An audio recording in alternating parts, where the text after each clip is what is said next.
Generalidades de la cartografía, presentado por el grupo 26.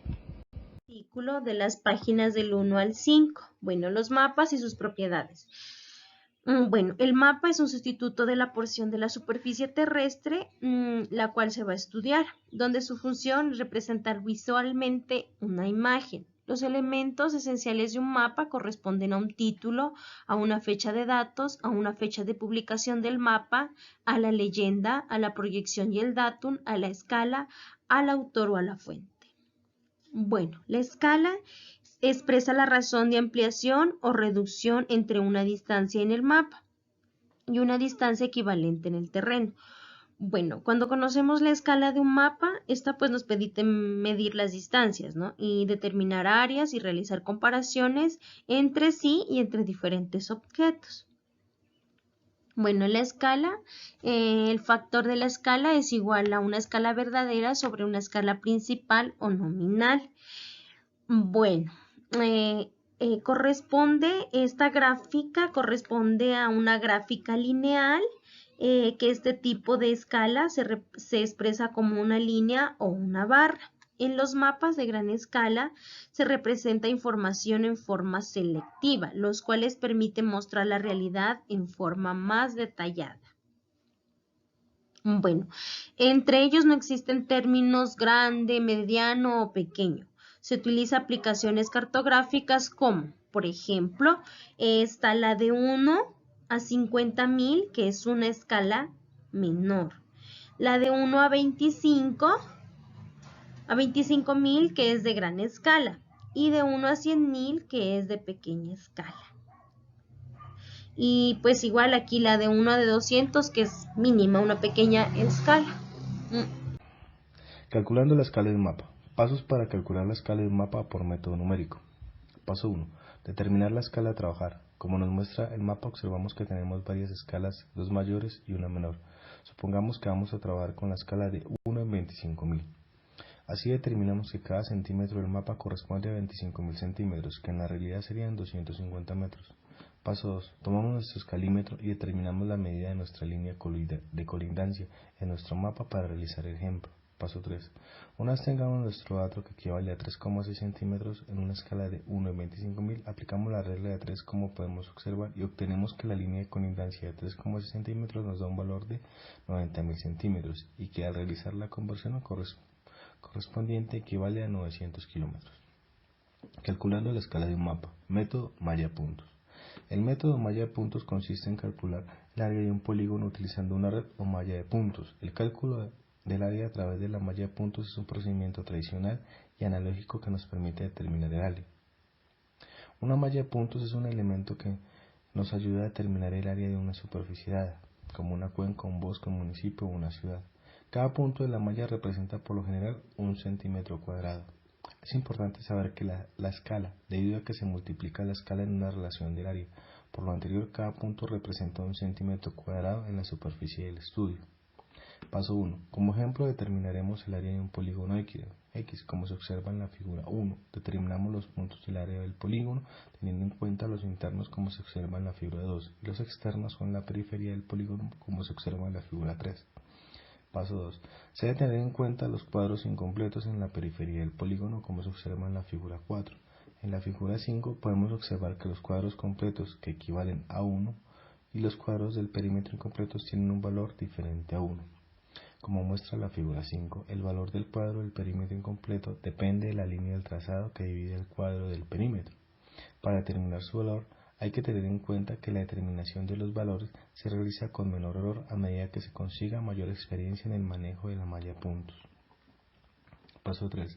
Después de determinar las reglas y los valores del cuadro y contar los puntos, pasamos a resolver el área del polígono como se muestra en la figura 6. Después de obtener el valor de la suma de los puntos, se realiza la relación matemática que existe entre los elementos de la realidad y su representación en el mapa como se muestra en la figura 7. Supongamos que nuestra escala de 1 en 25.000, la relación lineal que le corresponde serían 250 metros, en cuanto a la relación del área sería de 6,25 hectáreas. Por lo tanto, la relación matemática sería 887,25 por 6,25. Por lo anterior, determinamos que el área del polígono X corresponde a 545,31 hectáreas aproximadamente. Generalización, efecto de la escala en la realidad. Al observar un mapa debemos reconocer que representa la realidad, sin embargo, no es la realidad. La escala representa el valor por el cual reducimos el tamaño de lo que se desea mapear. Al seleccionar la escala estamos definiendo el grado de generalización que aplicaremos a nuestro objeto de estudio. La generalización cartográfica está en función de 4 elementos: la simplificación, la clasificación, la simbolización y la inducción. Muchas gracias.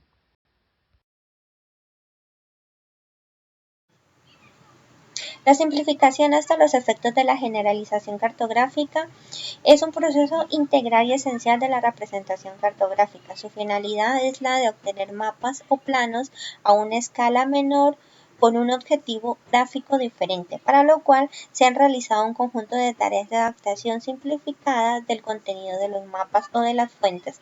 En este proceso de abstracción está compuesto por la simplificación, la clasificación, la selección de los elementos, la simbolización o la armonización o llamada la inducción.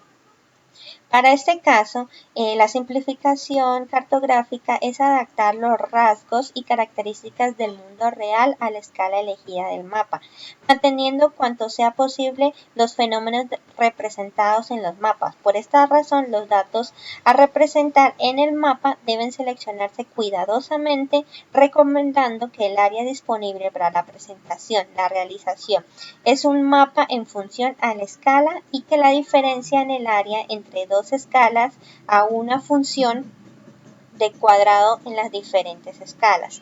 Para la clasificación, esta consiste en agrupar los datos utilizados en escalas de medición y en un conjunto de criterios. Por ejemplo, podemos designar a las vías terrestres o carreteras y los cuerpos de aguas o lagos. La simbolización consiste en asignar diferentes tipos de signos de la información que hemos simplificado o clasificado. Por ejemplo, se puede utilizar un punto para representar una ciudad o un pueblo, o una pala o un pico que representen un área de minería. Para el caso de la armonización o la inducción, es el proceso mediante el cual analizaremos la información contenida en el mapa, por ejemplo, a partir de las observaciones puntuales de precipitación o posible elaborar un mapa el cual provee mayor información que las observaciones puntuales.